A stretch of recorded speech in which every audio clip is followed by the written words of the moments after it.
Hi everyone. আজ তোমাদের সঙ্গে শেয়ার করছি মাশরুমের একটা দারুণ রেসিপি। সত্যি বলতে কি মাশরুম আমি ভীষণ পছন্দ করি আর আমার পছন্দের রেসিপিটাই আজকে তোমাদের সঙ্গে শেয়ার করছি। ফার্স্টে আমি মাশরুমগুলো কেটে ভালো করে পরিষ্কার করে নিয়েছি। তারপরে লবণ, হলুদ, লঙ্কা গুঁড়ো, একটু চিনি আর তেল দিয়ে ভালো করে ম্যারিনেট করে নিলাম।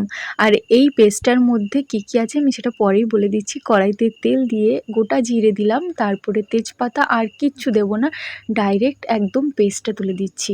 পেস্টে রয়েছে একটা টমেটো, কাঁচা লঙ্কা, একটু আদা আর রয়েছে কাজু, ব্যাস এটারই পেস্ট। এইদিকে দেখো মুখে একজন প্যাক লাগিয়ে লজ্জাবতী লতা হয়ে বসে আছে আমার সামনে। তো রঙ্গ দেখতে দেখতে আমার ওদিকে মশলা কষানো হয়ে গেছে। তারপর ম্যারিনেট করা মাশরুমটা পুরোটাই আমি দিয়ে দিলাম, দিয়ে ভালো করে কষিয়ে নিয়ে অল্প একটু জল দিয়ে 5 মিনিট ফুটিয়ে নেবো।